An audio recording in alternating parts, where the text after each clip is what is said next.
തിരുവനന്തപുരം നഗരത്തിൻ്റെ നിയുക്ത mayor advocate V രാജേഷും നിയുക്ത ഡെപ്യൂട്ടി മേയർ GS ആശാനാഥും മാധ്യമപ്രവർത്തകരെ കാണും. കാത്തിരുന്ന ആ തീരുമാനം ഒടുവിൽ വന്നിരിക്കുന്നു. അഡ്വക്കേറ്റ് വി രാജേഷ് തിരുവനന്തപുരത്തിൻ്റെ മേയറാകും. GS ആശാനാഥ് ഡെപ്യൂട്ടി മേയറാകും. നാളെയാണ് മേയർ, ഡെപ്യൂട്ടി മേയർ സ്ഥാനങ്ങളിലേക്കുള്ള തെരഞ്ഞെടുപ്പ്. LDFും UDFും സ്ഥാനാർത്ഥികളെ മത്സരിപ്പിക്കുന്നുണ്ട്. ഇതിനകം തന്നെ അത് അറിയിച്ചതാണ്. കാത്തിരിപ്പിന് വിരാമമായിരിക്കുന്നു. വിനീഷ് ചേരുന്നു വിശദ വിവരങ്ങളുമായി. വിനീഷ്, എന്തായാലും ഇനി അഭ്യൂഹങ്ങൾക്ക് ഇടമില്ല.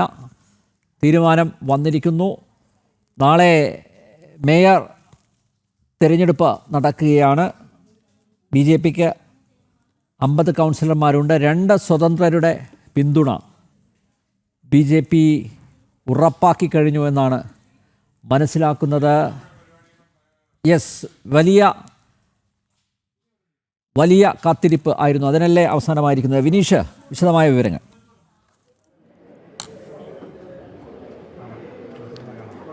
തീർച്ചയായിട്ടും NDA സംബന്ധിച്ചിടത്തോളം ഏറ്റവും നിർണായകമായ ഒരു തീരുമാനം. തിരുവനന്തപുരം കോർപ്പറേഷനിൽ ആരായിരിക്കും NDAയുടെ ആദ്യത്തെ മേയർ എന്ന ചോദ്യത്തിന് ഉത്തരം വന്നിരിക്കുന്നു. പ്രത്യേകിച്ച് BJPയെ സംബന്ധിച്ചിടത്തോളം വിദ്യാർത്ഥി രാഷ്ട്രീയത്തിലൂടെ ABVP എന്ന വിദ്യാർത്ഥി രാഷ്ട്രീയത്തിലൂടെ കടന്നു വന്ന വ്യക്തിത്വമാണ് വി രാജേഷ്.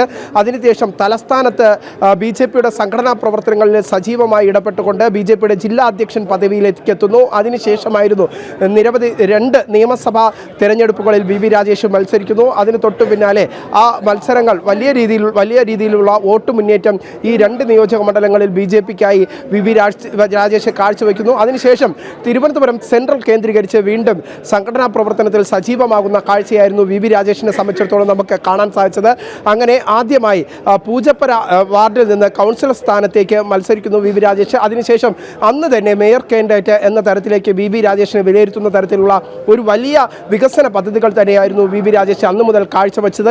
കഴിഞ്ഞ ദിവസം വരെ വി രാജേഷിൻ്റെ പ്രവർത്തനം അത്തരത്തിൽ തന്നെയായിരുന്നു. ഇപ്പോൾ നിലവിൽ വട്ടിയൂർക്കാവ് കൊടുങ്ങാനൂരിൽ നിന്ന് അദ്ദേഹം മത്സരിച്ച് വിജയിക്കുമ്പോൾ ആരായിരിക്കും മേയർ സ്ഥാനാർത്ഥി എന്ന ചോദ്യം പല കോണുകളിൽ നിന്ന് ഉയർന്നപ്പോഴും സംഘടനയെ സംബന്ധിച്ചിടത്തോളം ഒരു കെട്ടുറപ്പുള്ള നിലപാട് പല ഘട്ടങ്ങളിലും പ്രത്യേകിച്ച് BJP കൈക്കൊള്ളാറുണ്ട്. അതിൻ്റെ അടിസ്ഥാനത്തിൽ തന്നെയാണ് ഇപ്പോൾ സംഘടനാ തലത്തിലുള്ള ഒരു അന്തിമമായ തീരുമാനം വന്നിരിക്കുന്നു. ആ അന്തിമ തീരുമാനത്തിൻ്റെ അടിസ്ഥാനത്തിൽ തന്നെയാണ് ഇപ്പോഴത്തെ തീരുമാനം എന്ന കാര്യത്തിൽ സംശയമില്ല. പ്രത്യേകിച്ച് BJP സംസ്ഥാന അധ്യക്ഷൻ രാജീവ് ചന്ദ്രശേഖരൻ കേന്ദ്ര നേതൃത്വത്തിന് നൽകിയ റിപ്പോർട്ട് അത് കേന്ദ്ര നേതൃത്വം അംഗീകരിച്ചതിന് തൊട്ടു പിന്നാലെയാണ് വി രാജേഷിനെ മേയർ കാൻഡിഡേറ്റായി NDAയുടെ മേയർ സ്ഥാനാർത്ഥിയായി ഇപ്പോൾ തെരഞ്ഞെടുത്തിരിക്കുന്നത്. നാളെയാണ് BJPയുടെ മേയർ സ്ഥാനത്തേക്കുള്ള തെരഞ്ഞെടുപ്പ് തിരുവനന്തപുരം നഗരസഭയിൽ നടക്കുക. എന്തായിരുന്നാലും ഏറെ അഭ്യൂഹങ്ങൾ വിവിധ തരത്തിൽ ചില മാധ്യമങ്ങൾ പരത്തുന്ന തരത്തിലേക്കൊക്കെ കാര്യങ്ങൾ എത്തിയിരുന്നു എന്നതാണ് പ്രധാനപ്പെട്ട കാര്യം. അത് നമുക്ക് കാണാൻ സാധിച്ചു. പക്ഷേ ഇപ്പോഴത്തെ ഘട്ടത്തിൽ നമുക്ക് മനസ്സിലാക്കാൻ സാധിക്കുന്നത് ഏകകണ്ഠേന ഇപ്പോൾ വി രാജേഷിനെ NDAയുടെ മേയർ കാൻഡിഡേറ്റായി തിരഞ്ഞെടുക്കാനുള്ള തീരുമാനത്തിലേക്ക് BJP എത്തിയിരിക്കുന്നു.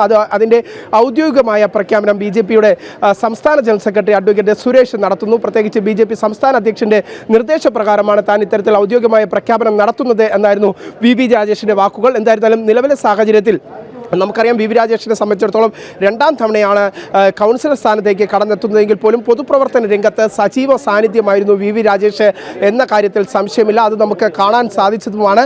അത് പൂജപ്പുര ജനവാസികൾക്ക് എന്നും അറിയാവുന്നതാണ് എന്നതാണ് ഏറ്റവും പ്രധാനപ്പെട്ട കാര്യം. ഒപ്പം തന്നെ വി രാജേഷ് കഴിഞ്ഞ കുറച്ചു നാളുകളായി തിരുവനന്തപുരം നഗരസഭയിൽ നടത്തി വന്നിരുന്ന പ്രവർത്തനങ്ങൾ, അതിൻ്റെ വികസന രേഖ, പ്രത്യേകിച്ച് BJPയുടെ അടിസ്ഥാനപരമായി എങ്ങനെയായിരിക്കണം തിരുവനന്തപുരം നഗരത്തിലെ വികസനങ്ങൾ, അതിൻ്റെ ഒരു പശ്ചാത്തലം എങ്ങനെയായിരിക്കണം, അതിൻ്റെ കൃത്യമായ പ്ലാൻ ഉൾപ്പെടെയുള്ളവ തയ്യാറാക്കുന്നതിൽ BJPക്ക് വേണ്ടിയിട്ട് ഏറ്റവും പ്രധാന പങ്കുവഹിച്ച നേതാവ് തന്നെയാണ് വി രാജേഷ്. ഇതിൻ്റെ അടിസ്ഥാനത്തിൽ ഇതുവരെയും സംഘടനാ തലത്തിൽ ചെയ്ത പ്രവർത്തനങ്ങൾ, ആ സംഘടനാ മികവിൻ്റെ അടിസ്ഥാനത്തിൽ തന്നെയാണ് മേയർ സ്ഥാനാർത്ഥിയായി, ഇപ്പോഴത്തെ NDAയുടെ മേയർ സ്ഥാനാർത്ഥിയായി, തിരുവനന്തപുരം കോർപ്പറേഷനിലെ സ്ഥാനാർത്ഥിയായി ഇപ്പോൾ BJP നേതൃത്വം വി രാജേഷിനെ പ്രഖ്യാപിച്ചിരിക്കുന്നത്. ഒപ്പം തന്നെ നമുക്കറിയാം ഡെപ്യൂട്ടി മേയർ സ്ഥാനാർത്ഥിയായി ഒരു യുവ വനിതയെ തന്നെ BJP ഇപ്പോൾ ഡെപ്യൂട്ടി മേയർ സ്ഥാനാർത്ഥിയായി എത്തിച്ചിരിക്കുന്നു എന്നതാണ്. അതിൻ്റെ പ്രഖ്യാപനം നടന്നിരിക്കുന്നു. ആശാനാഥാണ് നിലവിൽ BJPയുടെ ഡെപ്യൂട്ടി മേയർ സ്ഥാനാർത്ഥിയായി ഇപ്പോൾ.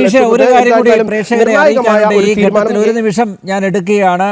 തൃപ്പൂണിത്തുറ നഗരസഭ ചെയർപേഴ്സൺ സ്ഥാനാർത്ഥിയായി അഡ്വക്കേറ്റ് പി എൽ ബാബുവിനെയും വൈസ് ചെയർപേഴ്സണായി രാധിക വർമ്മയെയും പ്രഖ്യാപിച്ചിരിക്കുന്നു.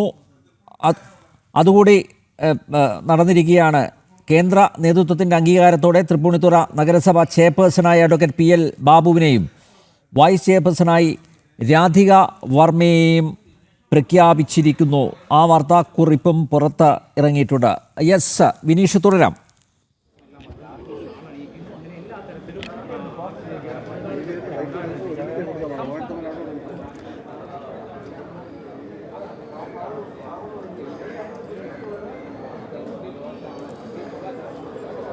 വിനീഷിലേക്ക് പോകുന്നു. വിനീഷ്, തുടരാം.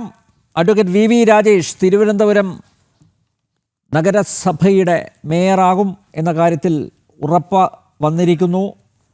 മേയർ സ്ഥാനാർത്ഥിയായി അഡ്വക്കേറ്റ് വി രാജേഷ് മത്സരിക്കും. നാളെ ഡെപ്യൂട്ടി മേയർ സ്ഥാനാർത്ഥിയായി ആശാനാഥ് GS മത്സരിക്കും. കൊടുങ്ങാനൂർ വാർഡിൽ നിന്നാണ് അഡ്വക്കേറ്റ് വി രാജേഷ് നഗരസഭ കൗൺസിലറായി തിരഞ്ഞെടുക്കപ്പെട്ടത്. കരുമം വാർഡിൽ നിന്നാണ് GS ആശാനാഥ് കൗൺസിലറായി തിരഞ്ഞെടുക്കപ്പെട്ടത്. തിരുവനന്തപുരം നഗരസഭയെ, കോർപ്പറേഷനെ ഇനി നയിക്കുക ഇവരായിരിക്കും. നാളെയാണ് മേയർ സ്ഥാനത്തേക്കും ഡെപ്യൂട്ടി മേയർ സ്ഥാനത്തേക്കുമുള്ള തിരഞ്ഞെടുപ്പ് നടക്കുക. 2 സ്വതന്ത്രരുടെ പിന്തുണ BJPക്ക് ഇതിനകം ലഭിച്ചിട്ടുണ്ട്. തൃപ്പൂണിത്തുറ നഗരസഭ ചെയർപേഴ്സൻ്റെ കാര്യത്തിലും അതുപോലെ വൈസ് ചെയർപേഴ്സൻ്റെ കാര്യത്തിലും തീരുമാനം ഉണ്ടായിരിക്കുന്നു. അഡ്വക്കേറ്റ് പി എൽ ബാബു ചെയർപേഴ്സണായി മത്സരിക്കും. രാധിക വർമ്മ വൈസ് ചെയർപേഴ്സണായി മത്സരിക്കും. വിനീഷ് തത്സമയം തുടരുന്നു എന്നാണ് ഞാൻ മനസ്സിലാക്കുന്നത്. വിനീഷ്, കൗൺസിലർമാരുടെ യോഗത്തിന് ശേഷം അഡ്വക്കേറ്റ് വി രാജേഷും GS ആശാനാഥും മാധ്യമങ്ങളെ കാണുമോ? മറ്റ് വിശദാംശങ്ങൾ?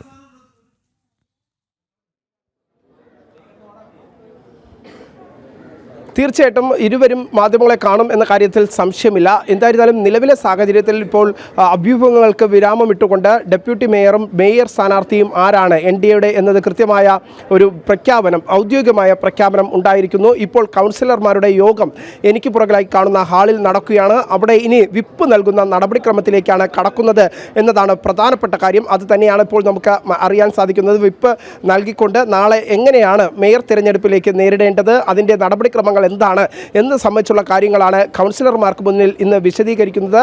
അതിനുശേഷം നാളെയാണ് മേയർ തെരഞ്ഞെടുപ്പ്. എന്തായിരുന്നാലും ഏറെ നിർണായകമായ ഒരു തീരുമാനം. ഏറെ അഭ്യൂഹങ്ങൾ നേരത്തെ നിലനിന്നിരുന്നു. പ്രത്യേകിച്ച് BJPക്കുള്ളിൽ വലിയ ആശയക്കുഴപ്പം എന്ന തരത്തിലുള്ള വാർത്തകൾ മാധ്യമങ്ങൾ പടച്ചുവിട്ടിരുന്നു എന്നതാണ് BJP നേതാക്കൾ ആക്ഷേപമായി ഉയർത്തിയത്. പ്രത്യേകിച്ച് സംഘടനാ സംവിധാനത്തിൽ BJP ഒരു ഐക്യകണ്ഠേന എടുക്കുന്ന തീരുമാനമാണ് പിന്നീട് ഔദ്യോഗിക പ്രഖ്യാപനമായി നടത്തുന്നത്. പക്ഷേ മാധ്യമങ്ങൾ ചില വാർത്തകൾ നേരത്തെ പടച്ചുവിട്ടുകൊണ്ട് BJPക്കുള്ളിൽ ആശയക്കുഴപ്പം എന്ന് വരുത്തി തീർക്കാനുള്ള ശ്രമം ചില മാധ്യമങ്ങളെങ്കിലും നടത്തി എന്ന ആക്ഷേപമാണ് ഇപ്പോൾ BJP പ്രധാനമായി ഉന്നയിക്കുന്നത്. എന്തായിരുന്നാലും വി രാജേഷിനെ NDAയുടെ മേയർ സ്ഥാനാർത്ഥിയായി BJP ഇപ്പോൾ പ്രഖ്യാപിച്ചിരിക്കുന്നു.